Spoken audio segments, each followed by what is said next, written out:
Merci de nous rejoindre sur les chaînes de l'AMBC. Nous vous proposons de revivre la soirée Mage Talk Show organisée par l'Institut français de Maurice, tenue le lundi 9 mars dernier. Mage, pour mise à jour, est un talk show public conçu comme un espace d'échange et de réflexion autour des grandes mutations contemporaines à la croisée de la technologie, de la culture et des enjeux de société. Cette édition avait pour thème « Quand le virtuel dérape, violence genrée, deepfakes et harcèlement ». Cette soirée a réuni musique, quiz interactif et débat philosophique autour de notre rapport au numérique.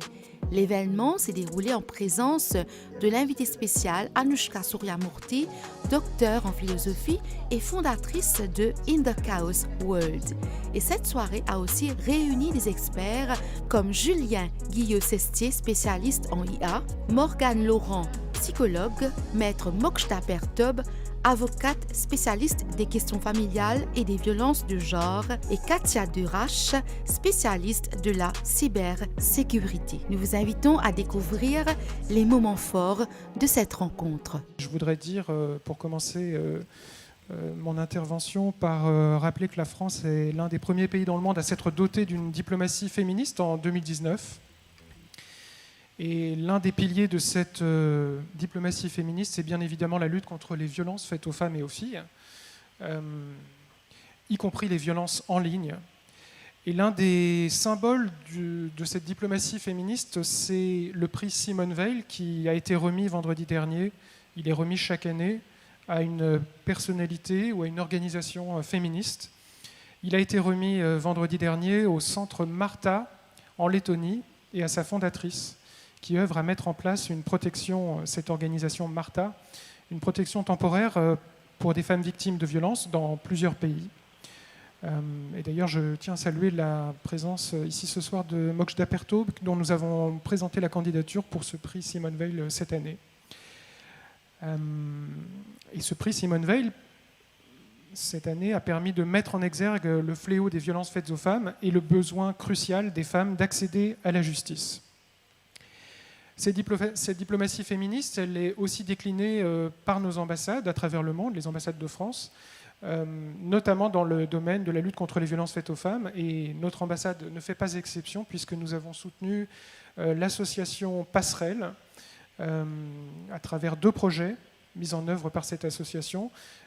D'abord, l'ouverture d'une maison d'accueil de jour pour des femmes en situation de vulnérabilité. Cette maison a ouvert ses portes en novembre dernier. Et puis, deuxièmement, la diffusion d'un violentomètre.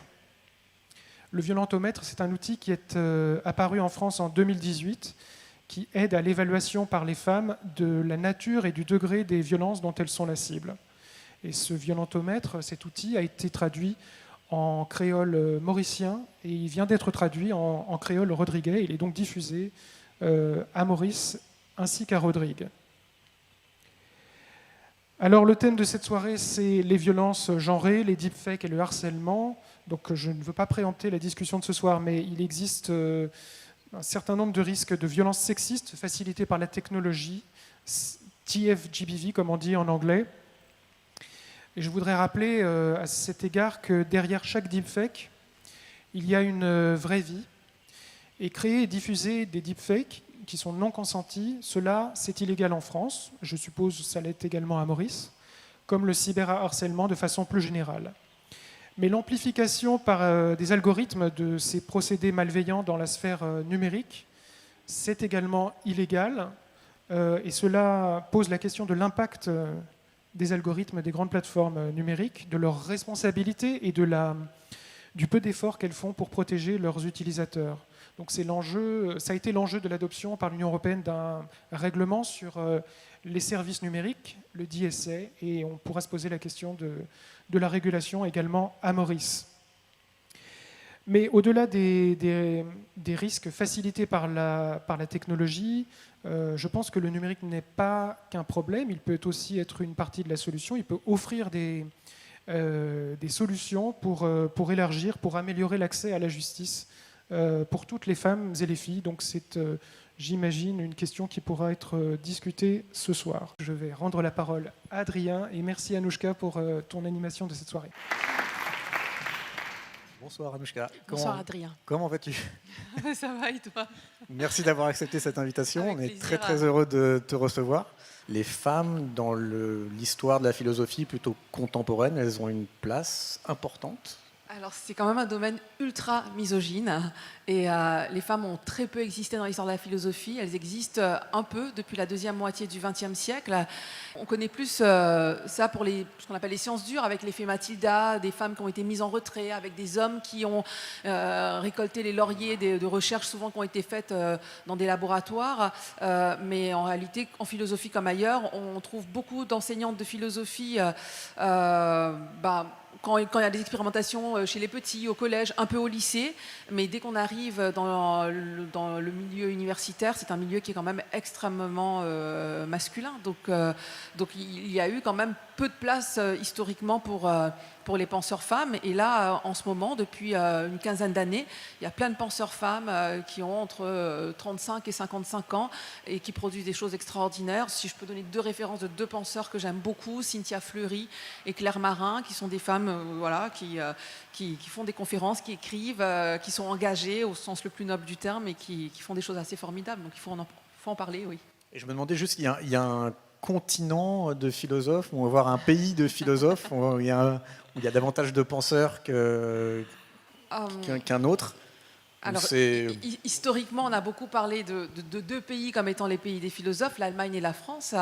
Alors, je vais répondre différemment. Moi, quand je suis rentrée à Maurice, dire que je veux rentrer pour faire de la philosophie, tout le monde m'a dit que c'était une idée complètement folle, voire un peu idiote, parce qu'on ne fait pas de philosophie à Maurice, donc nous ne serions pas un peuple de philosophes. Mais même s'il y a des lieux qui invitent à une sorte de dynamisme intellectuel, de par les rencontres, une forme d'effervescence, non, moi, évidemment, je suis convaincue que... Moi, je fais vraiment toujours le pari de l'intelligence collective. Je crois que les gens ont envie de penser à condition de trouver le bon moment, la bonne porte d'entrée. Et donc pour maintenant aller un peu plus en détail sur la thématique, je crois Anouchka que tu avais une petite introduction sur le sujet. Je crois qu'il n'y a pas une journée qui se passe sans qu'on entende quelque chose, où on ait une réflexion quant à l'IA, aux réseaux sociaux, à notre rapport au numérique, que ce soit dans le cadre de notre travail, de nos vies personnelles, qu'on en ait marre de scroller, qu'on veuille se détoxifier de nos téléphones ou qu'on veuille l'enlever des mains de nos enfants, d'un conjoint, peu importe. Mais je crois que vraiment ce sont des réflexions maintenant qui sont devenues malheureusement quasiment quotidiennes. Et donc c'est en ayant cette réflexion, en fait, ce que je fais moi comme vous tous, c'est que je réfléchis à partir de moi, de mon quotidien, de ce que j'observe, de ce qui peut m'exaspérer aussi. Et c'est comme ça que, en fait, la question qui m'est venue en tête, c'est: sommes-nous prêts pour la révolution que nous avons créée ? Et je crois que cette question-là, avec des mots un peu différents, nous sommes nombreux à la poser. Et aujourd'hui, on en parlera tout à l'heure, nombre de scientifiques, de psychologues qui viennent poser cette question. Vous avez tous probablement vu comme moi des interviews de ceux qui ont été à l'origine de ChatGPT, de Facebook à l'époque, etc., qui reviennent aujourd'hui en disant, des années plus tard, mais c'est terrible ce que nous avons créé. Donc il y a une vraie réflexion qui est là un peu partout, en se demandant qu'est-ce que nous avons créé. Est-ce qu'on est un peu comme l'histoire de Dr. Jekyll and Mr. Hyde, d'avoir créé un monstre qui nous échappe, ou au contraire, ce n'est qu'un outil et à nous de pouvoir en faire un bon usage. Donc j'ai l'impression que cette question, elle est vraiment dans l'air du temps en permanence, et je me suis aussi demandé si elle était spécifique à notre époque. Eh bien, il s'avère que non, en réalité. Et je trouve ça assez intéressant de remettre aussi nos réflexions d'aujourd'hui dans une sorte de fil historique, et je crois que... j'ai envie de dire de tout temps, en tout cas assez régulièrement dans l'histoire, on a été effrayé par la nouveauté, par les innovations, par ce qu'on a appelé un peu rapidement le progrès. Et j'avais en mémoire notamment le fait que quand l'écriture est apparue, il y a eu à l'époque ceux qu'on peut appeler peut-être des sages, des penseurs, qui ont été très inquiets à l'idée de l'écriture qui allait figer quelque chose, en se disant que les individus n'allaient plus utiliser leur mémoire, on allait complètement perdre notre capacité de mémorisation parce qu'on allait complètement se fier à l'écriture. L'autre exemple que j'avais en tête, c'est l'arrivée du stylo à billes, le fameux bic. Et quand cet objet a été inventé, on a des textes encore qui montrent on va dire des penseurs ou des intellectuels de tous bords qui se sont dit, ça y est, c'est la fin de la pensée. Alors, quel est le lien entre ce stylo et la fin de la pensée ? C'est parce que le stylo à plume est le vieux stylo à plume où il fallait tremper le bec, où il fallait faire de grandes cursives, sinon le bec restait coincé dans le papier ou même se casser. C'était un geste très lent. Et comme c'était un geste lent, il donnait le temps à la pensée, presque aux idées de faire le chemin du cerveau jusqu'à la main, en quelque sorte. Du moins, c'est comme ça qu'on le concevait. Et à l'époque, donc, nombre d'intellectuels se disent, ce stylo qui va tellement vite, il va tellement vite qu'on va écrire n'importe quoi. On n'aura pas le temps de penser avec cohérence. Et donc, en ayant en tête ces exemples, je me suis dit, est-ce que ce que l'on vit là en ce moment, ces peurs, ces réflexions qui nous habitent, elles sont spécifiques à notre époque, ou finalement, est-ce que ce n'est pas la nature humaine qui a tendance à s'effrayer, peut-être de façon un peu non nécessaire. Et en même temps, il me semble qu'il y a un mot qui nous fascine de façon assez collective, c'est le mot donc de progrès. C'est la prochaine slide. Et je sais que tout le monde sait ce que ça veut dire, mais on aime bien faire ça en philosophie, on aime bien revenir au sens des mots. Donc le mot progrès a une connotation clairement positive. C'est une marche en avant, mais avec l'idée d'une amélioration. Et il y a un autre mot qui est quasiment synonyme, mais il ne l'est pas, qui est le mot de évolution. Et le mot d'évolution, que je mets juste après, sous-entend aussi l'idée que quelque chose avance, mais sans qu'il y ait de connotation ni positive ni négative. Ça avance de façon relativement neutre et impartiale. Donc déjà, là, moi, j'avais une réflexion en me disant, est-ce qu'on est dans une forme d'évolution en ce moment, ou est-ce qu'on est dans un progrès, ou alors, est-ce qu'on serait dans l'inverse du progrès, à savoir la dérive? Et la dérive, c'est exactement le mot qui a 180 degrés à l'inverse, à savoir on avance, mais on avance vers une forme de dégradation. Donc je crois qu'on en est un peu là, à se demander ce qu'on constate en termes de changement aujourd'hui. Est-on dans le progrès positif, l'évolution qui n'a pas de connotation véritable, on verra bien, ou alors est-ce qu'on est dans une forme de dérive qui nous amène vers le pire des mondes possibles, en quelque sorte? Je crois qu'en ne sachant pas très bien où se situer entre tous ces concepts, le risque, et c'est la slide d'après, c'est qu'on vient aussi entre deux extrêmes. Et on n'aime pas beaucoup les extrêmes en philosophie. Ces deux extrêmes seraient d'être dans la posture de l'éternel nostalgique ou de l'hystérique du futur. Et j'explique un peu ces deux postures. C'est le fameux « c'était mieux avant ». Peut-être que certains parmi vous être adeptes de ce type de pensée. En général, mais pas uniquement, c'est des personnes plutôt âgées qui ont un peu du mal avec ces changements aussi nombreux à l'œuvre, ou à l'inverse, de se dire mais il y a un changement et tout changement est positif, c'est nouveau donc c'est génial. Et en fait, les deux postures sont aussi contre-productives et aussi stériles intellectuellement l'une que l'autre, de dire que c'était toujours mieux avant, que ce sera toujours mieux peu importe ce qui arrive, en réalité ça empêche la pensée. Et ce qu'on essaie de faire en philosophie, c'est de refuser ces deux pensées extrêmes pour se demander au milieu, je crois que ce n'est que ça la démarche philosophique, de s'interroger pour se demander quel est le gain et quelle est la perte. Donc on pose les choses, on les analyse et on tente de comprendre davantage en déconstruisant. Donc quel est le gain et quelle est la perte? Et donc j'ai identifié, moi, deux gains. Premier gain, c'est la prochaine slide, c'est le gain de temps. Et je pense qu'on est tous assez contents de ça. Hein. Le temps de la communication, le temps de transfert de l'information, c'est quand même un bénéfice, je crois, non négligeable. Toujours dans le gain de temps, c'est la prochaine slide, il y a des images ici qui appartiennent déjà à une autre époque. Je pense que personne n'est nostalgique de fait de devoir aller fouiller dans des dossiers interminables. Moi qui ai passé de très très longues années dans ce type de lieu, le fait de pouvoir trouver une information très vite, tout de suite, immédiatement, c'est plutôt un confort. Donc premier gain de cette nouveauté, le gain de temps. Deuxième gain, et c'est l'autre slide, c'est le gain de liberté. Et là, je vous ai mis après une photo qui fait encore un peu futuriste, mais en réalité, on nous dit de plus en plus que c'est une photo qui appartient à notre époque, à savoir tous ces objets, robots, etc., qui arrivent dans nos sociétés, qui arrivent dans le monde du travail. On peut parfois être un petit peu inquiet de cette nouveauté, mais en réalité, et on en parlait tout à l'heure avec Julien au début, ça m'a fait penser, moi, c'est l'arrivée de ces robots, pour le dire de façon un petit peu rapide, dans nos sociétés, dans le monde du travail, ça m'a fait penser à une autre image qui, elle, est bien plus ancienne. C'est la prochaine image et on revient à l'Antiquité gréco-romaine.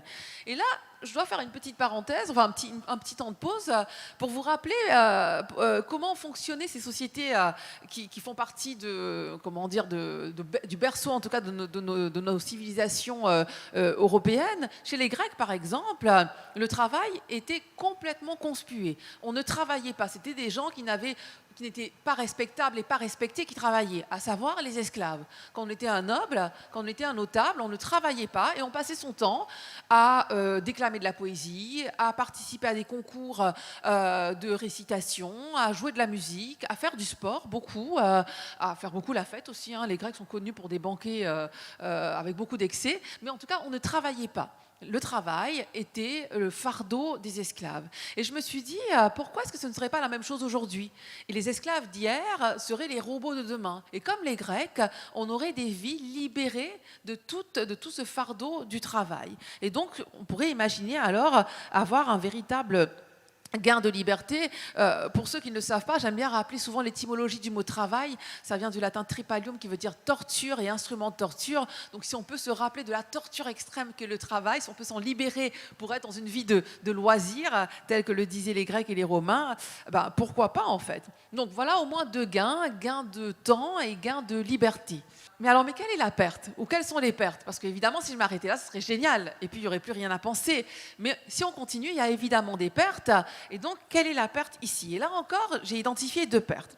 La première, c'est une perte de capacité critique. Ce que je veux dire par là, c'est le fait qu'on ait de plus en plus de mal à, pas simplement à penser, parce que je crois que tout le monde pense et tout le monde pense qu'il pense, mais on a de plus en plus de mal à penser par soi-même, à s'étonner, à questionner véritablement les choses et à déconstruire. Alors, ce n'est pas du tout moi qui le dis, nombreux sont les philosophes qui l'ont dit. Et juste après, je vous ai mis un extrait de l'un des philosophes les plus célèbres de l'histoire de la pensée, Emmanuel Kant, qui appartient à ce fameux siècle des Lumières, au XVIIIe siècle, qui écrivait « Sapere aude », qui veut dire « Aie le courage de penser par toi-même ». Voilà la devise des Lumières, du fameux siècle des Lumières.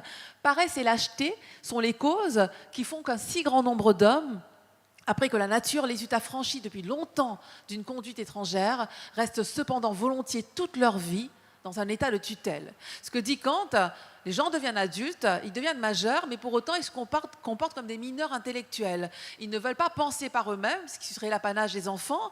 Et pourquoi, nous dit-il? De par la paresse et la lâcheté. Et donc moi je me dis, cette paresse et cette lâcheté, c'est peut-être ce à quoi nous enjoignent tous ces outils qui sont là aujourd'hui. On rêvait à ce qu'ils nous rendent plus intelligents, peut-être qu'ils nous rendent de plus en plus paresseux et qu'on perd cette capacité à penser par soi-même, telle que invitait Emmanuel Kant à la pratiquer.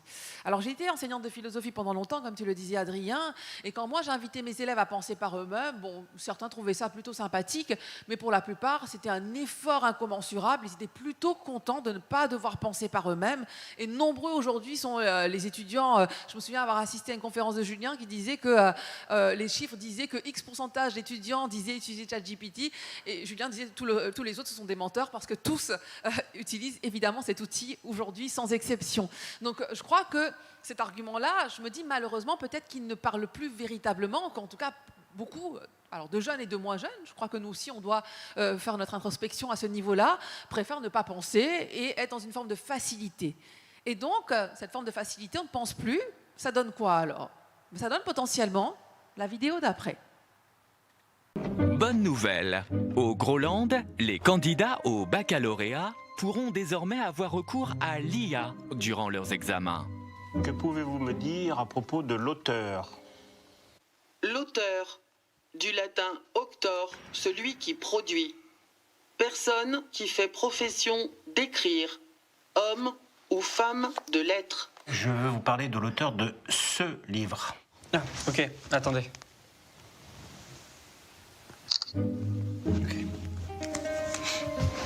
Poète maudit ou poète méconnu dans la France de Napoléon III et la Belgique de Léopold Ier. Charles Baudelaire n'a publié que 2 volumes de son vivant, Les fleurs du mal et les paradis artificiels. Une petite révolution qui semble satisfaire tout le monde. On nous demande d'emmener 100% d'une promotion au bac. Alors avec l'IA, on peut mettre des 20 sur 20 à tout le monde et pour le coup, c'est vraiment mérité. Et puis de toute façon, dans le monde du travail, c'est l'IA qui va se taper tout le boulot alors. Merci monsieur. Bravo, hein. Vous êtes un puits de chance. Bonjour. Alors, que pouvez-vous me dire sur l'auteur? L'auteur, du latin optor, celui qui produit.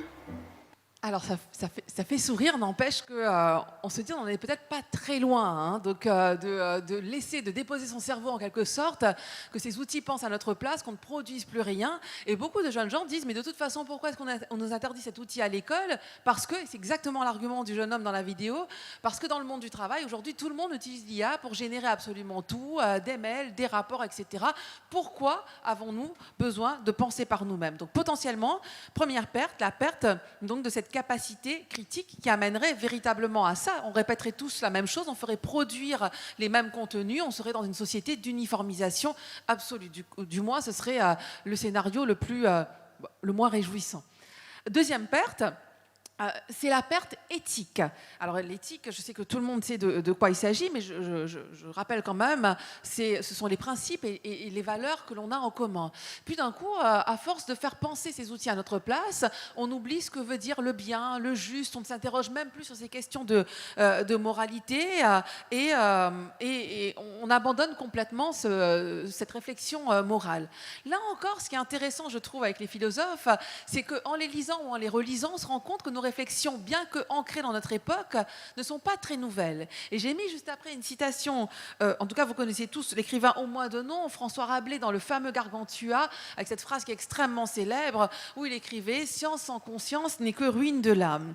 Alors cette phrase, qu'est-ce qu'elle veut dire? Déjà à l'époque, on est au XVIe siècle, et déjà à l'époque, Rabelais dit on a tout un lot de connaissances scientifiques, on sait faire des choses, on sait découvrir, mais attention, si on ne rajoute pas la portée éthique à tout ça, ce sera terrible. On va inventer, on va concevoir des choses, mais il n'y aura pas de responsabilité, il n'y aura pas de réflexion morale, il n'y aura pas de réflexion éthique, donc on va quelque part vers le pire des mondes possibles. Donc il faut dans tout mouvement qu'il y ait deux types de pensée. La pensée pragmatique qui fait l'objet, qui permet d'innover, et puis en parallèle, il faut toujours, en tout cas nous dit Rabelais, il faudrait toujours la pensée éthique, celle qui pense le juste, le bien, le rapport à l'autre, etc. Et ça, vous le savez, j'aurais pu prendre des centaines d'exemples dans l'histoire de l'humanité. J'en prends un qui est peut-être l'un des exemples les plus tragiques du XXe siècle, l'exemple de Hiroshima, la bombe atomique est une prouesse scientifique et technologique, ça fait presque mal de le dire, mais d'un point de vue purement scientifique, c'est le cas, bien évidemment, mais d'un point de vue éthique, il n'y a même pas de débat à avoir. Donc évidemment, la conscience purement scientifique de la connaissance ne suffit pas, il faut y rajouter la pensée éthique.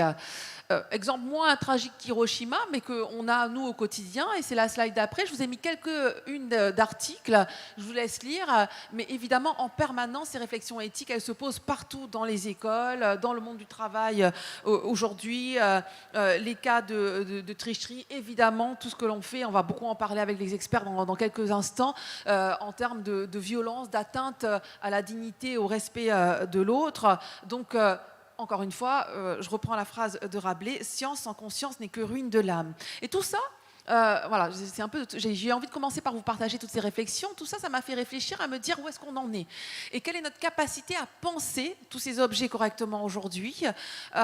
Et Quentin le disait tout à l'heure, le numérique peut aussi nous sauver à condition de savoir comment est-ce qu'on se positionne par rapport à ces objets et comment est-ce qu'on va les penser. Et il me semble...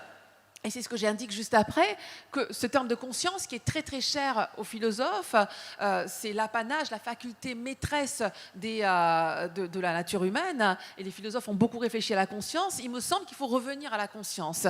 Et c'est un petit peu ce que je vais faire dans un instant avec nos experts. Mais juste après, pour terminer, je me suis interrogée dans la slide d'après sur le type de conscience. De quelle conscience avons-nous besoin pour traverser cette révolution sans se perdre? Et j'ai indiqué 4 types de conscience. D'abord, la conscience individuelle, c'est la capacité à avoir du discernement et à pouvoir être responsable de ce que je dis, de ce que je fais. Ensuite, il y a la conscience collective, et celle-là, elle interroge nos normes et elle refuse de banaliser la violence sous prétexte qu'elle est partout présente ou qu'elle aurait toujours existé. Il y a la conscience juridique, et on en parlera aussi tout à l'heure, si c'est elle qui est capable de nous protéger, d'encadrer, de nommer la nouveauté qui survient dans nos sociétés. Et enfin, la conscience technique, qui intègre l'éthique dès la conception des outils, et non pas après. Donc la technicité et l'éthique qui devraient aller de pair. Donc voilà un petit peu les réflexions, Adrien, que j'ai voulu partager au début en disant qu'on pourrait par la suite les aborder avec les invités de ce soir, mais ça m'a semblé peut-être pas inintéressant de remettre tout ça à la fois dans un fil historique et de voir ce que les philosophes ont pu nous apporter aussi. J'avais envie de commencer par Jean-Jacques Rousseau, et je vais vous dire dans un instant pourquoi, mais voilà la citation. « L'effet est certain, la dépravation réelle, et nos âmes se sont corrompues à mesure que nos sciences et nos arts se sont avancés à la perfection. » Et je crois qu'on va appeler... Et donc, on va inviter notre premier expert, donc Julien Guillot-Sestier, à venir nous rejoindre. Julien nous rejoint. Je voulais commenter un petit peu cette citation de Rousseau avec un mot très dur quand même, la dépravation, et peut-être remettre Rousseau un peu dans le contexte. Le XVIIIe siècle, c'est vraiment le siècle de la modernité, des avancées scientifiques, et tous les philosophes à l'époque font l'éloge de l'innovation, de la modernité. Et Rousseau a une sorte de réac à l'époque, et il dit attention. Et il appelle à une forme de vigilance, et il dit mais attention, toute cette nouveauté qui arrive, potentiellement, elle peut venir corrompre nos âmes et corrompre nos esprits. À l'époque, il n'est pas du tout populaire. Je crois qu'il aurait beaucoup plus de succès aujourd'hui, le pauvre, mais il va être extrêmement moqué par les autres penseurs et les autres philosophes.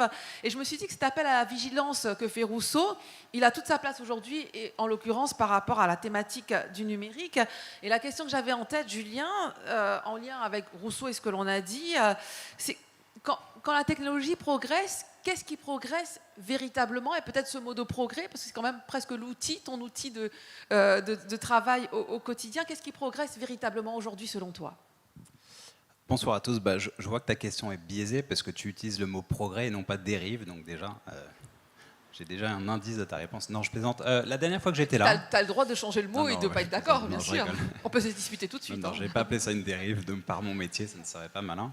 La dernière fois que j'étais là, en fait, j'étais assis à la même place et j'avais conclu mon intervention en disant que pour moi, la technologie n'est jamais un problème en soi, c'est la manière dont on va l'utiliser qui l'est. Donc ça, premièrement, je le pense toujours. C'est toujours trop facile de se déresponsabiliser, de déresponsabiliser l'humain par rapport à l'usage d'un outil, quel qu'il soit. Ensuite, par rapport à ça, ma réflexion, c'est que, au final, on l'avait vu tout à l'heure, c'est que les risques, si je réponds un peu de manière simpliste à la question, oui, les risques aujourd'hui, ils sont colossaux. On fait face à une technologie qui, pour certains, nous dépasse largement. Donc, il y a des enjeux qui sont très importants par rapport à ça. On parlait tout à l'heure des deepfakes. La statistique aujourd'hui, sur une enquête plus récente de 2023, un an juste après celle du MIT citée par Adrien tout à l'heure, on était déjà à 24%. Donc, on est largement moins efficace que le hasard pour la détection de deepfake vidéo. Donc c'est de notre capacité d'humain à ne plus pouvoir justement faire des choix cohérents et des reconnaissances par rapport à ça.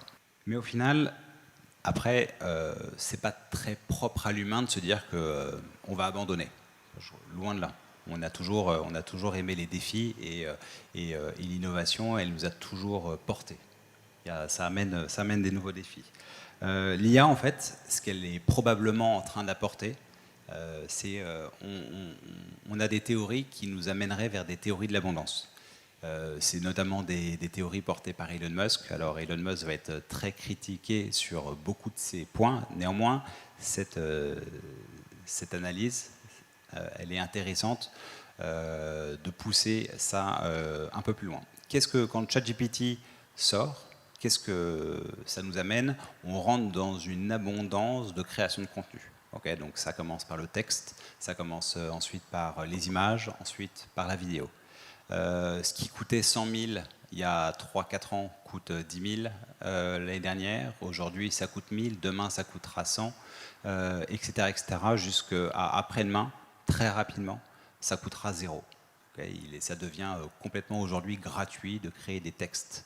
Donc on est véritablement dans cette économie d'abondance. Et j'ai une question rhétorique pour vous, mais au final, y a-t-il des vols de nourriture dans les hôtels all inclusive? Pourquoi je vous parle d'hôtels all inclusive? Quand je suis arrivé à l'île Maurice, c'était il y a 15 ans, donc c'était un petit moment, j'ai d'abord travaillé 4 ans dans le groupe Beachcomber. Et là-bas, j'ai appris quelque chose. J'ai appris que dans les hôtels inclusive, ils détestent les clients qui ne viennent séjourner que 2 jours. Pourquoi? Parce que quand on arrive dans un hôtel inclusive, on surconsomme. On fait face en fait à une économie d'abondance, à une abondance de nourriture, une abondance de boissons, d'alcool, et donc on surconsomme. Le lendemain, on se réveille, on a un peu mal au ventre, on a un peu mal à la tête, et il y a toujours de l'abondance, donc on continue de surconsommer, au cas où ça disparaisse, parce qu'on n'est pas habitué à cette abondance-là, et on en veut pour notre argent. Et puis au 3e jour, on se réveille, tout est toujours là, on se dit peut-être que je suis plus obligé de surconsommer, et puis c'est là où on devient mesuré. Et le jour 4, on est mesuré, le jour 5, on est mesuré, etc. etc. Donc les hôtels all inclusive, ils ne sont pas du tout rentables quand les gens viennent 2 jours, mais ils sont très rentables quand les gens viennent plus de 2 jours et passent une semaine, parce qu'ils se font à cette économie d'abondance et ils s'y habituent. En fait, en IA, je pense qu'on en est exactement là. On est dans ces premiers jours de l'économie d'abondance. Ah tiens, et si je faisais un blog? Je n'ai pas besoin de faire un blog, mais puisque je peux le faire, je vais essayer de le faire. Tiens, je vais faire des poèmes, je vais faire plein de textes, je vais créer plein de contenus. Ça ne me sert à rien, mais je vais m'amuser à le faire. Et en fait, quand on s'amuse à le faire et quand on n'est pas expert dedans, souvent, c'est pas de très bonne qualité, mais au final, on s'en fiche parce qu'on a le droit d'essayer, nous. On a accès à quelque chose qui ne nous était pas permis. Donc ça, en AI, on appelle ça du slop. Donc ce qui peut être un peu critiqué dans la mesure où c'est pas de bonne qualité, mais si ça permet d'être dans des phases de démocratisation, en fait on va voir que c'est probablement uniquement passager. Donc on va s'habituer à cette abondance de création de contenu pour retourner à une normalité et de se retrouver avec justement cette capacité à pouvoir être raisonnable par rapport à ça. Donc il y a presque un mouvement naturel qui commence par l'excès et on parie sur une forme d'autorégulation par la suite, quoi. Moi, c'est ce que je pense. C'est ce que je pense, sur lesquels on le voit d'ailleurs très bien sur des courbes sur lesquelles il y a des courbes qui analysent le pourcentage de contenu généré par IA sur Internet. Et on voit que depuis la sortie de ChatGPT, on a dépassé les 50% de contenu généré par l'IA par rapport au contenu généré par l'humain. Et sauf qu'au lieu de voir cette courbe continuer et dépasser celle des humains, en fait, elle se stabilise. Elle se stabilise parce que, notamment parce que les humains ne veulent pas consommer n'importe quel type de contenu. Ils consomment quel type de contenu les plus intéressants et que, à force de créer des contenus moyens, les gens ne s'intéressent pas aux contenus moyens. Donc, les gens ne vont s'intéresser qu'aux contenus de haute qualité. Ce qui ne veut pas dire qu'on ne peut pas faire des contenus de haute qualité avec de l'IA, mais comme tout le monde fait des contenus générés par IA, c'est manifestement ce qui se retrouve le plus fréquemment. L'IA, aujourd'hui, donc c'est pas parce que ça règle pas tout. Si on n'a pas encore abordé tout à fait le fond du problème, mais on verra que les deepfakes, il y a aussi de la malveillance. Donc l'économie d'abondance, elle ne va pas résoudre la malveillance. Néanmoins, elle peut déjà résoudre une certaine partie du problème. Et donc justement, pour en revenir à Kant, je pense qu'il a raison quand il parle que la paresse et la lâcheté n'ont jamais été aussi accessibles, justement. Il est facile d'être paresseux aujourd'hui. Il est facile d'être lâche. On a des outils qui nous le permettent. L'anonymat sur les réseaux sociaux, la facilité de pouvoir créer ces contenus-là. Donc il n'a jamais été aussi aisé d'être lâche, mais néanmoins, il y a l'inverse qui est tout à fait vrai aussi. Il n'a jamais été le meilleur moment d'être curieux, il n'a jamais été le meilleur moment de travailler durement, justement pour s'approprier ces technologies et pour en sortir quelque chose de positif. Donc ChatGPT, c'est un outil qui peut à la fois vous rendre 1000 fois plus bête, comme 1000 fois plus intelligent, uniquement de la manière dont vous allez l'utiliser. Donc voilà, la boucle est bouclée par rapport à mon introduction, que au final, c'est pas la technologie le problème, c'est votre utilisation. Merci Julien. Eh ben, merci Julien. Et on va Morgane. appeler Morgane Laurent. Donc, merci Morgane Qui est d'être psychologue avec pour nous, nous rejoindre. psychologue social. On l'applaudit. Et cette vidéo, elle est assez saisissante. Salomé Saké, elle en parle, elle n'est pas la seule à subir énormément de violences en ligne. Et je reprends, Morgane, ce que dit la journaliste dans la vidéo. Comment peut-on expliquer, d'un point de vue psychologique, parce que évidemment c'est ton domaine et ton expertise, qu'on ait cet outil qui aurait pu être incroyable et formidable, et Julien disait à l'instant qu'en partie ça peut être ça, libre à nous en quelque sorte, mais comment peut-on expliquer que la première utilisation en termes statistiques soit pour nuire, pour la malveillance? Et je rajoute une deuxième question à la première. Quel est le rôle de l'anonymat dans toute cette logique nocive? Merci de me donner la parole à ce sujet. Donc, je suis psychologue sociale. Donc moi, contrairement à Julien, moi, je ne vais pas partir du côté technologie, je vais partir du côté humain, parce que c'est ça mon domaine d'expertise. Donc en psychologie sociale, nous, on est les spécialistes pour étudier ce qu'on appelle les phénomènes d'influence sociale.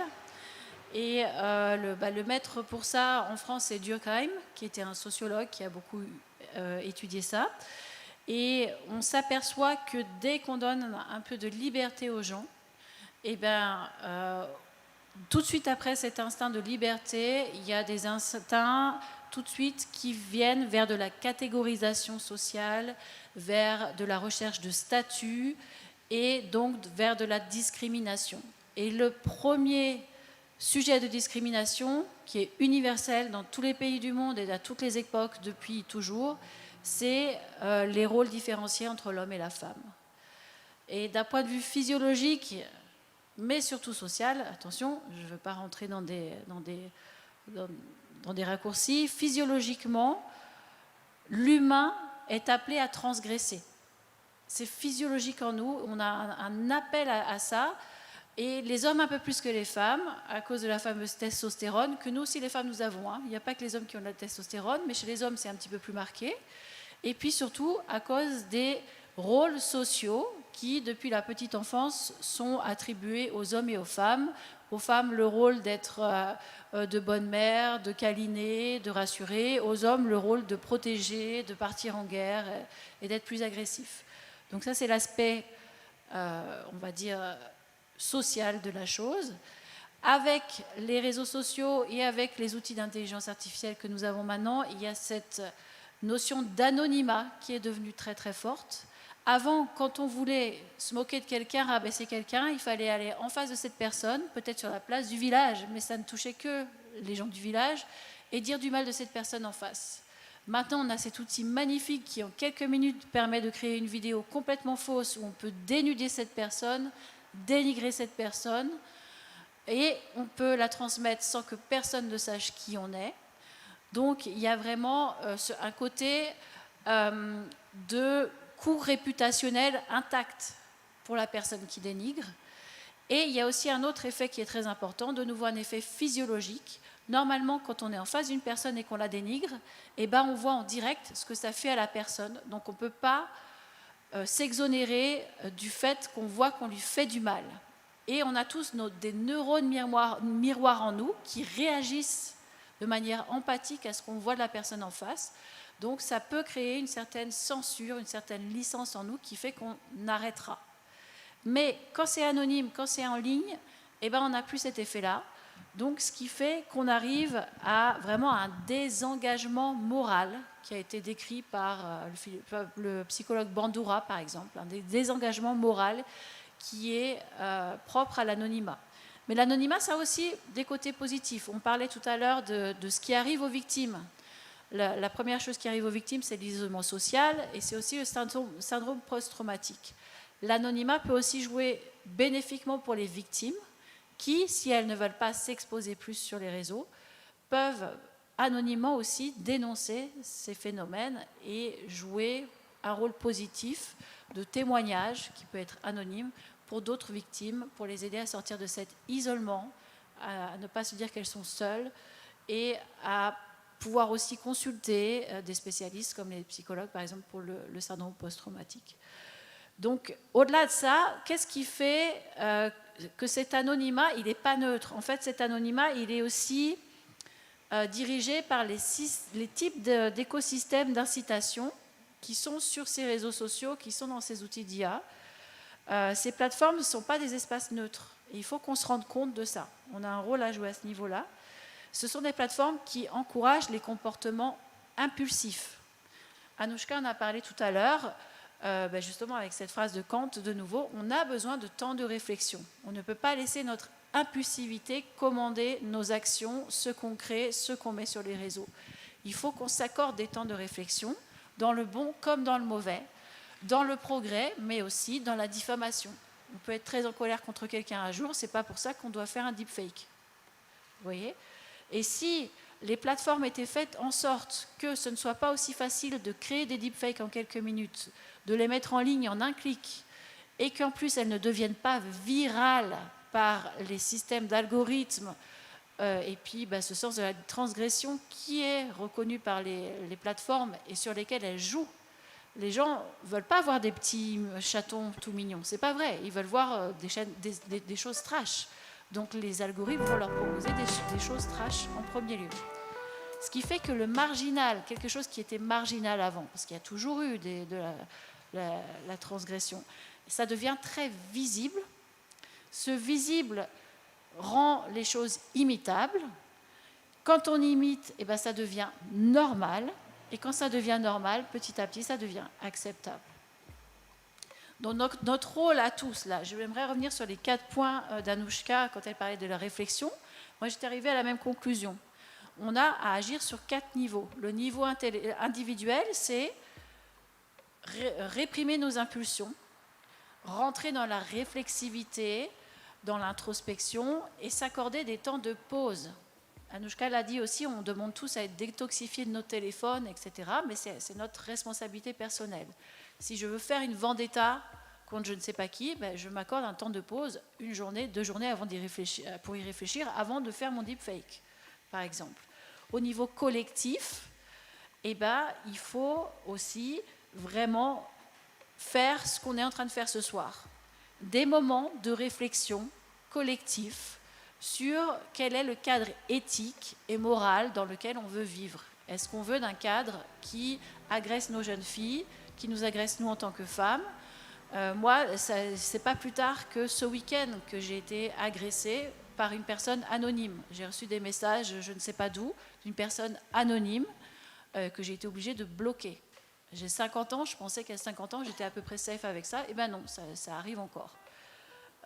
Donc au niveau individuel, collectif, au niveau législatif, bien entendu, et j'ai été très contente d'apprendre qu'à Maurice, il y avait des lois aussi dures contre le harcèlement en ligne. C'est super, vraiment c'est super. Et j'ai pris une photo pour pouvoir le dire à mes patients, parce que malheureusement, j'ai aussi des patients et beaucoup de patientes qui en souffrent. Et au niveau des normes prosociales qu'on veut injecter dans ces technologies, on doit être proactif et réclamer aux acteurs de ces technologies des normes prosociales afin que ça n'arrive pas. Voilà. Merci Morgane. Je trouve que ce qui est vraiment intéressant et assez troublant, c'est les mots que tu as employés, c'est instinct, impulsivité physiologique. Donc j'ai l'impression que ces outils et tout cet univers dont on parle viennent réveiller je le dis avec des mots peut-être un peu simples et un peu dramatiques, viennent réveiller les aspects les plus sombres de la nature humaine. Tu dirais ça ou pas ? Pas forcément. L'impulsivité, c'est pas une mauvaise chose. Il faut juste voir dans quel contexte elle est employée. L'impulsivité, c'est ce qui nous permet aussi de nous sauver si un lion nous attaque ou voilà. Donc, ce n'est pas forcément de mauvaises choses. C'est toujours une question d'emploi. Est-ce qu'on l'utilise pour à bon escient ou non ? C'est toujours la même chose. Mais effectivement, ces réseaux sociaux, s'ils appuient autant sur l'impulsivité et tout ça, c'est parce qu'il y a un côté addictif qui nous plaît. Donc, comme il y a aussi des logiques économiques derrière tout ça, évidemment que ces logiques économiques font que les modèles utilisés vont appuyer sur les boutons qui nous font réagir. Merci beaucoup, Morgane. C'était vraiment extrêmement intéressant. 3e avant-dernière séquence, qui est probablement la plus lourde, la plus dure, la plus pesante. Féminicide, de l'événement isolé aux symptômes structurels. Et merci beaucoup, Mochda Pertop, de nous rejoindre. Merci, Mochda. On voulait aborder... On peut applaudir, on va te présenter dans une seconde. On voulait aborder ce sujet parce que certaines de ces violences, on pourrait dire qu'elles sont anecdotiques, ça relève d'un individu qui, voilà, comme disait Morgane, qui serait pris par une sorte d'impulsion, etc. Mais il y a une violence aussi plus structurelle. Et c'est aussi celle-là qui nous intéresse parce que je crois qu'elle prend une dimension autre avec tous ces outils dont on a parlé. J'ai envie de te poser une question qui peut sembler à la fois un peu naïve, mais elle est vraiment, je crois, vraiment sérieuse. C'est comment peut-on expliquer ça? Comment peut-on expliquer ce mouvement d'un individu qui veut ôter la vie à un individu de par son sexe? Alors, les cas de fémicide, tu parles de ça. Bon, je peux partager une expérience avec les clientes que j'ai eues. Je suis avocate.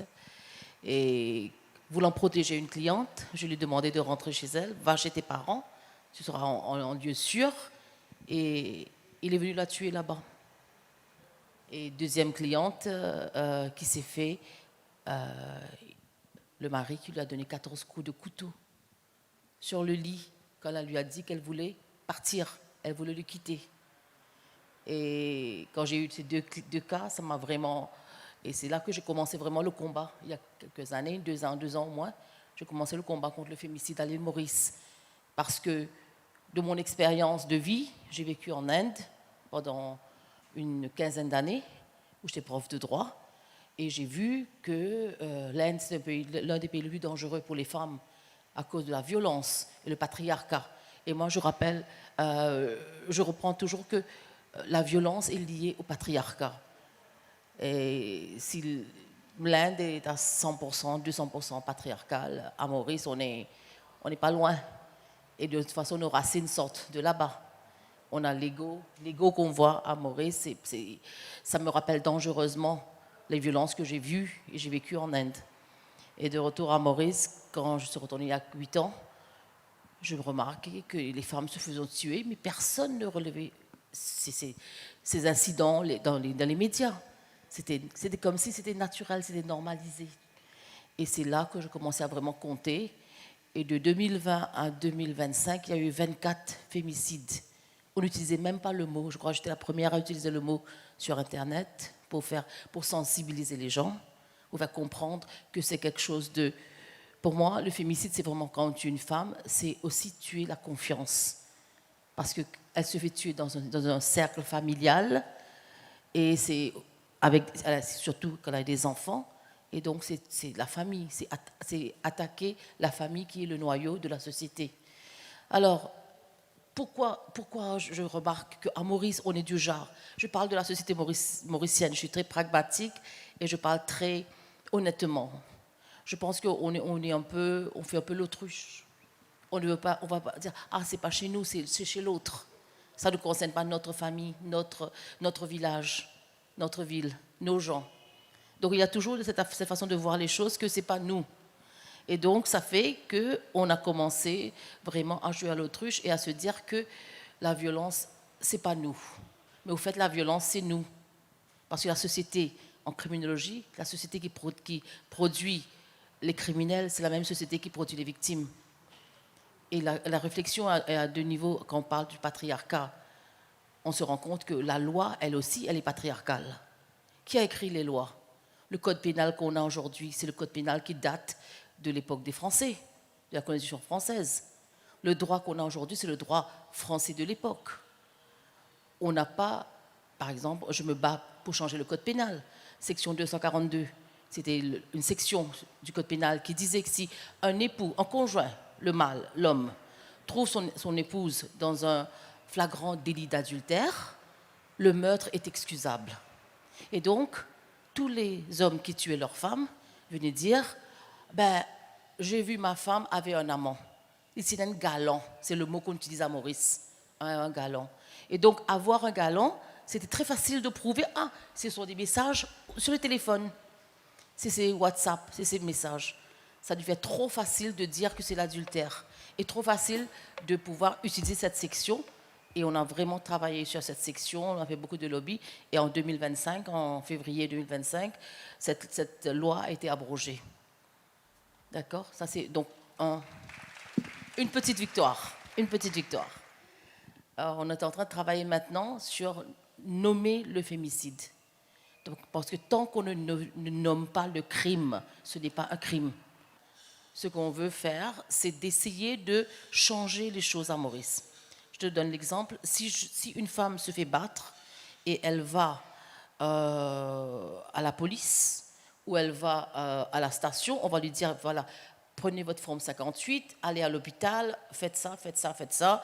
Elle va rencontrer 10 médecins, et puis le lendemain, elle va rentrer chez elle, et le policier va lui dire, Madame, vous sortez d'une bonne famille, votre beau-père est le prêtre de l'endroit. Tu sais, c'est toute cette société qui veut sauver la famille, et qui accepte le concept de violence comme étant partie intégrante de la notion familiale. C'est la réputation avant la protection, en fait, ce que tu Exactement. Et en Inde, on le voit encore plus, où même le viol, par exemple, fait partie du mariage. S'il me bat, c'est parce qu'il m'aime. Donc, c'est ça qu'on doit faire, le unlearning, comme on dit, unlearn, et puis relearn. Mais autre chose aussi, ce qu'il faut savoir, c'est vraiment savoir la psychologie de la violence. Parce que souvent, les fémicides arrivent, c'est quand la femme veut quitter l'homme. Et souvent, qu'elle va quitter l'homme, c'est des messages qu'elle envoie à quelqu'un, à ses parents, à ses amis, que venez me chercher ou quoi que ce soit. Et ce sont ces messages qui sont interceptés, et après, c'est la mort. Donc, je prendrai je sais pas moi, l'Internet comme un couteau à double tranchant. Je dirais ça plutôt comme ça. On en revient encore à ce que je crois que tout le monde a dit, c'est la question de l'usage à chaque fois qui revient, bien sûr. Exactement. Alors, quand je parle du fémicide, c'est qu'on doit nommer, on doit sensibiliser, on doit changer les mentalités et on doit vraiment reconnaître le problème comme étant quelque chose qui nous affecte tous. Alors, moi, ce que je remarque, parce que quand même, je faisais cette société mauricienne qui évolue, cette année-ci, on a eu 3 fémicides en 2 mois. 2 en janvier, 1 en février. Et celui qui est arrivé en février à Maïbourg, en espace public, c'est ce qui m'a vraiment choqué, et j'ai pas de mots. J'ai rien mis sur les réseaux sociaux cette fois-ci, tu as vu, parce que je ne sais plus quoi dire. Je ne sais plus quoi dire.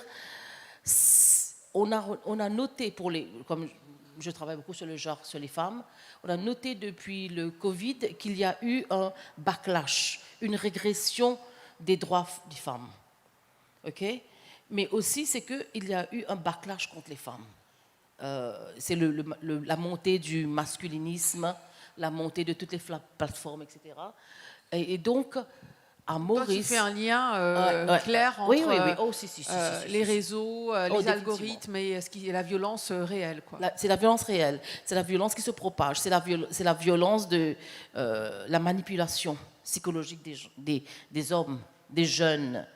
Quand tu parles d'adolescence, moi, mon fils qui est en train d'étudier en Inde, qui a 18 ans, mais il connaît Andrew Tate. Je me dis, comment un gosse qui est en Inde, qui est dans un pays différent, mais ils connaissent tous le film. Ils sont tous dans ces réseaux-là, ils écoutent les vidéos. Donc, c'est-à-dire que c'est quelque chose qui est là, qui est dispo, et que les jeunes sont attirés par tout ça. Alors, le backlash que je vois maintenant avec le crime qui est arrivé, le fémicide qui est arrivé en février, et ça c'est mon opinion personnelle, c'est qu'il y a un backlash sur le positionnement des femmes dans la société, dans l'espace public. Parce que cette fois-ci, quand vous allez voir les rapports d'autopsie de cette femme qui s'est fait tuer, la victime, elle a été d'abord défigurée avant d'être tuée. Il a coupé donc au visage, les yeux, et puis il a piqué au cœur.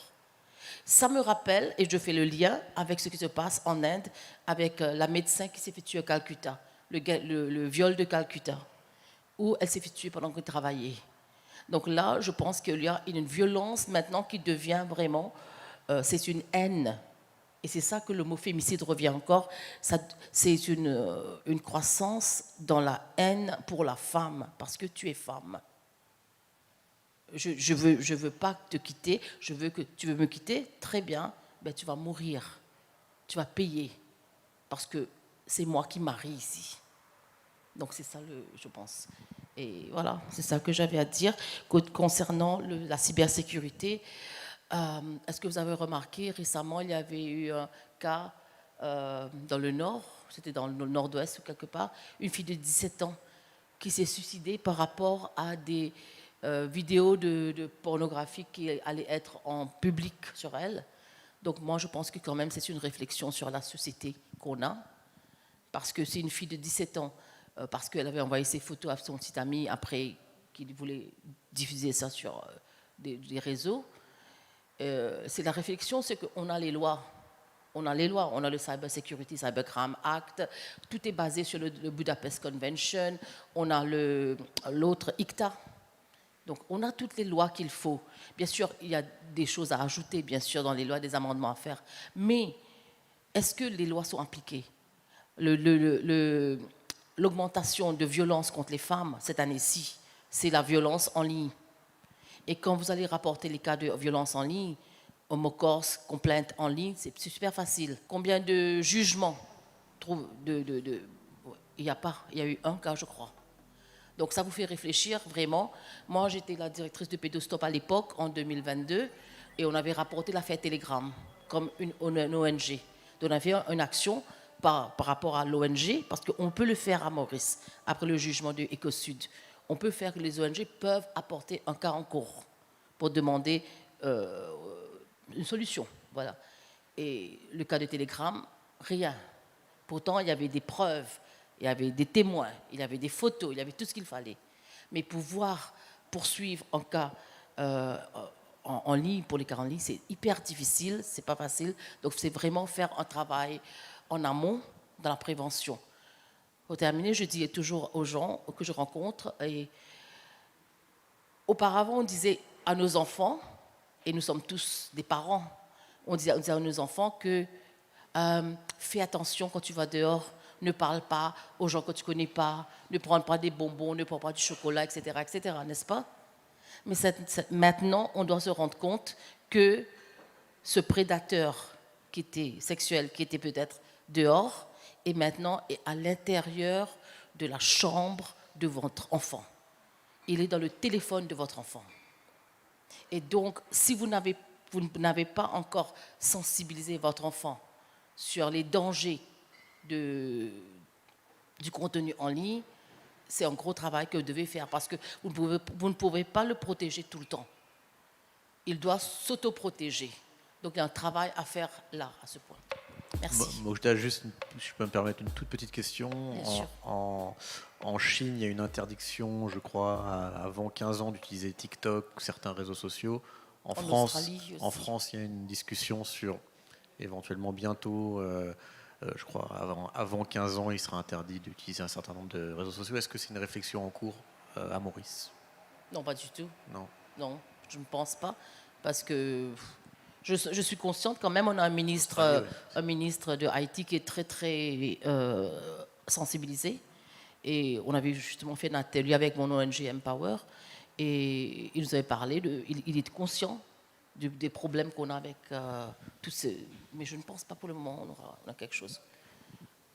Il n'y a pas de solution. Vous savez pourquoi aussi? C'est parce que la police n'est pas formée. La police de Cybercrime Unit, ils ne sont pas formés dans tout ce qu'il faut. Donc il y a beaucoup de travail à faire. Il y a tellement de choses à faire. C'est pas seulement au niveau des parents, au niveau des enfants.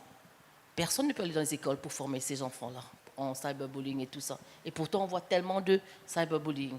Donc, qu'est-ce qui se passe? C'est un gros travail de tous les stakeholders, comme on dit, qu'il faudra faire. Merci.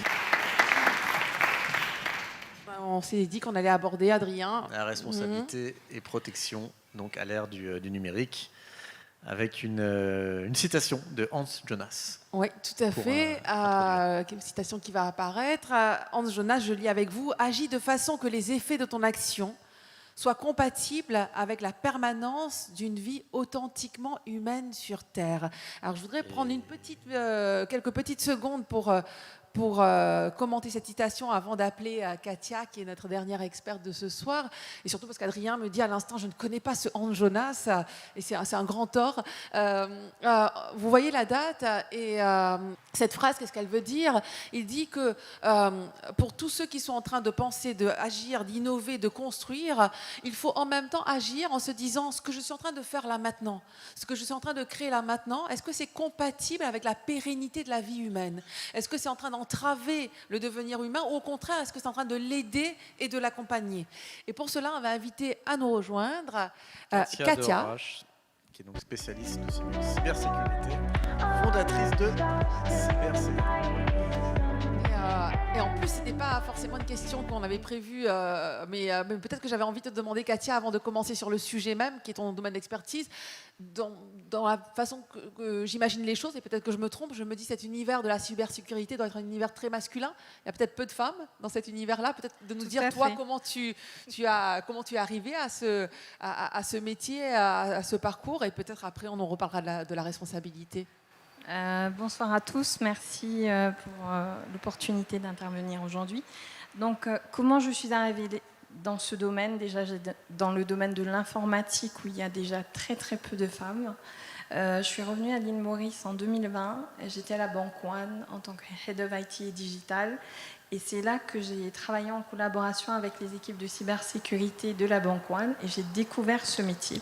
J'ai découvert tout ce que cette équipe fait de façon invisible, en fait, parce qu'on n'en est pas conscient, et tout ce qui était mis en place sans qu'on soit conscient, et qui permettait de protéger la banque et vos données qui sont dans les banques. Donc c'est comme ça que j'ai découvert et que je m'y suis intéressée et que je me suis spécialisée en cybersécurité. On entend beaucoup parler aujourd'hui de cybersécurité. On comprend que plus il va y avoir des outils, des modalités, plus il faut de cadrage aussi. Donc moi, c'est la question de la responsabilité qui m'intéresse. Qui est responsable de tout ce dont on a parlé ce soir? Qui devrait l'être? Il y a plusieurs échelles de responsabilité, j'imagine. L'échelle individuelle, l'échelle commerciale, c'est-à-dire ceux qui commercialisent ces plateformes et qui sont, on sait, des mannes financières importantes. Le concepteur. Donc qu'est-ce que tu en penses, toi? Est-ce que les institutions, bien sûr. Et donc voilà, ton avis et ta réflexion sur ce terme de responsabilité. Comme tu le dis à juste titre, Anouchka, alors si on prend un cas concret de cyberharcèlement, on en a eu quelques exemples ce soir, donc un cas de plus en plus récurrent, une adolescente qui a partagé une photo intime à son petit ami. Donc déjà, il y a sa responsabilité à elle. Elle a choisi de partager cette photo à un moment donné à son petit ami. Elle lui a fait confiance. Premier point. Ensuite, ce petit ami, voilà, classique, va le partager. Quelqu'un d'autre va le repartager, va commenter. En l'espace de quelques minutes, cette adolescente, enfin, son image intime a été affichée sur la place publique. Donc, chaque personne qui a contribué à cette humiliation commune est responsable. Le like, le repartage, mais aussi ceux qui ont été témoins et qui n'ont rien fait, qui n'ont pas dit c'est pas bien, qui n'ont pas rapporté. Donc tout ce monde est responsable. Il y a des deux passifs, donc complices, quoi. Exact. Et en fait, il a été prouvé, il y a des études qui prouvent que la plupart sont des bystanders en ligne. Donc, sont passifs, sont là, ils observent, parce qu'ils considèrent qu'il y a tellement de personnes et que personne ne fait rien, donc pourquoi ce serait moi? Donc, voilà. Donc, il y a le niveau individuel, il y a aussi le niveau technologique. Donc, toutes ces plateformes technologiques ont un pouvoir immense, ils sont en train de concevoir des espaces numériques qui impactent notre comportement. Et donc là où je suis en phase avec Julien et pas totalement, c'est que oui, le choix individuel, on ne peut pas tout le temps se dédouaner derrière la technologie, mais quand on est baigné dans un cyberespace qui nous désinhibe ou qui anonymise, en fait, et finalement qui crée un climat qui normalise aussi les choses, en fait, on est totalement biaisé. On perd une certaine norme, une certaine éthique. On ne sait plus en fait qu'est-ce qui est juste, qu'est-ce qui n'est pas juste. Donc la plateforme, elle a quand même ce rôle. elle a quand même cette responsabilité. Donc pour revenir derrière les plateformes, il y a des ingénieurs. Donc moi j'étais dans l'informatique, quand on conçoit une plateforme, on la conçoit. On conçoit toutes les fonctionnalités, mais il faut aussi réfléchir maintenant aux impacts que toutes ces fonctionnalités auront. Donc il y a un terme qui est le security by design, qui est de plus en plus important maintenant quand on conçoit une plateforme, de réfléchir aussi aux impacts que toutes ces caractéristiques auront sur l'humain. Ensuite, il y a la responsabilité sociétale, les institutions, donc les lois. Donc on en a un Maurice, mais penser une loi, c'est pas juste penser à la loi, c'est penser à toute la chaîne, à tout le process, à bien définir les rôles et responsabilités sur toute la chaîne de traitement de cette déclaration. Et oui, il y a une plateforme, et c'est déjà bien qu'il y ait une plateforme MoCors, même si tout n'est pas traité. Moi, j'invite n'importe qui, tout le monde, à déclarer tout abus, toute cybercriminalité sur cette plateforme. Mais il est important que ce ne soit pas qu'une façade. Il est important aussi que la police prenne au sérieux une jeune fille qui vienne à la station de police et qui fasse une déclaration, et que la police ne la dissuade pas. Donc, il y a vraiment toute cette formation à faire. La société aussi, c'est la formation, comme vous disiez, des étudiants. C'est intervenir dans les écoles, c'est former les étudiants et les plus vulnérables, finalement, aux bons usages du numérique, aux dangers du numérique. Donc, on a toutes ces couches de responsabilité. Mais moi, la question que je me pose, c'est si, au niveau sociétal, on ne fait rien, s'il n'y a pas de loi, s'il n'y a rien qui force les plateformes, parce que initialement les plateformes n'avaient pas de fonctionnalité de signalement, ça n'existait pas. Et donc maintenant, grâce au lobbying, grâce aux lois, on arrive à mettre plus de pression sur les plateformes qui finalement se doivent de mieux concevoir, d'avoir un peu plus d'éthique, ou au moins d'apparaître aussi peut-être, on ne sait pas si tout est traité derrière les plateformes, mais donc finalement ce levier, il doit agir au niveau sociétal pour basculer et mettre la pression sur les plateformes qui du coup pourraient peut-être avoir moins d'impact nocif sur les humains. Merci beaucoup Katia. Je t'en prie, merci.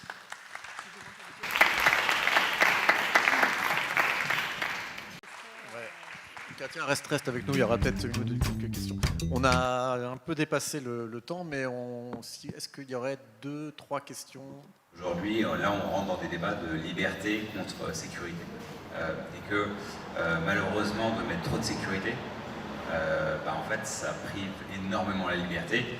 Et il suffit d'un gouvernement qui nous coupe Internet pour qu'on s'aperçoive qu'au final, cette sécurité, elle s'envole extrêmement rapidement. Et quand on prend l'habitude de mettre la sécurité avant la liberté, c'est là où il y a des grands dangers. Donc, et là-dessus, je sais que c'est très, pour le coup, philosophique. On reprend le point de l'autorisation des adolescents à avoir accès aux réseaux sociaux à partir de 16 ans. Donc, c'est une sécurité. Est-ce que c'est une perte de liberté? Oui et non, parce que c'est le même principe que les adolescents ne peuvent pas consommer d'alcool avant un certain âge, etc. Donc, ce n'est pas simple. Par contre, la liberté, avec la liberté, pour préparer les gens à être libres et à pouvoir utiliser ces plateformes, il y a tout un travail d'éducation à faire au préalable. Donc, du coup, c'est quelque chose d'hyper important à mener si on veut toujours avoir cette liberté et ne pas... pour moi, je ne suis pas du tout pour la sécurité vraiment restrictive, mais on est tous très intelligents. Si on est doté d'un minimum d'éléments, on pourrait être plus conscient et voilà. Après, quand je parlais vraiment de sécurité de technologie, c'était vraiment pour l'analyse d'énormes volumes, traquer les cybercriminels, donc tout ça passe par la technique. Voilà. Moi, j'ai l'impression que ce qui empêche pour l'instant qu'il y ait plus de limitations sur les réseaux et sur les IA, etc., c'est pas forcément de limiter la liberté des uns des autres, c'est plus des aspects financiers. que ça coûterait beaucoup d'argent, justement, d'employer des ingénieurs supplémentaires pour s'occuper de cybersécurité. Ça coûterait beaucoup d'argent de former les policiers, les enseignants, les éducateurs, etc.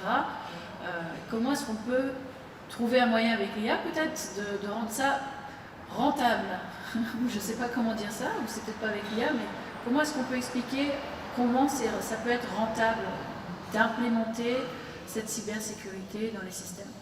La partie éducation, là-dessus, moi, je resterai sur de l'humain.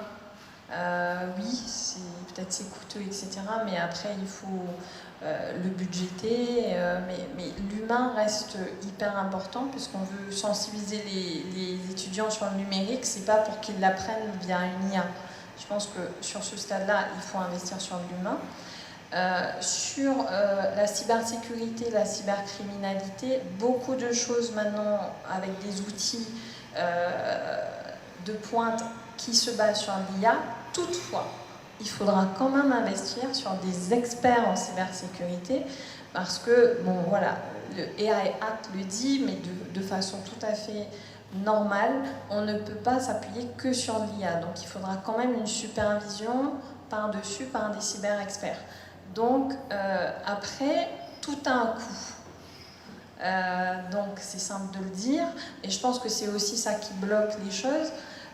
Par contre, on peut déjà commencer graduellement et tester des outils, innover. Donc c'est vraiment un mindset de se dire aujourd'hui, on ne peut plus se réfugier sur le fait de manque total de moyens parce qu'on peut vraiment, pour le coup, s'appuyer sur des technologies qui automatisent pas mal de tâches et du coup qui ne laissent plus que les tâches à valeur ajoutée pour l'humain. Voilà. Je pense que l'IA est une des réponses. Merci.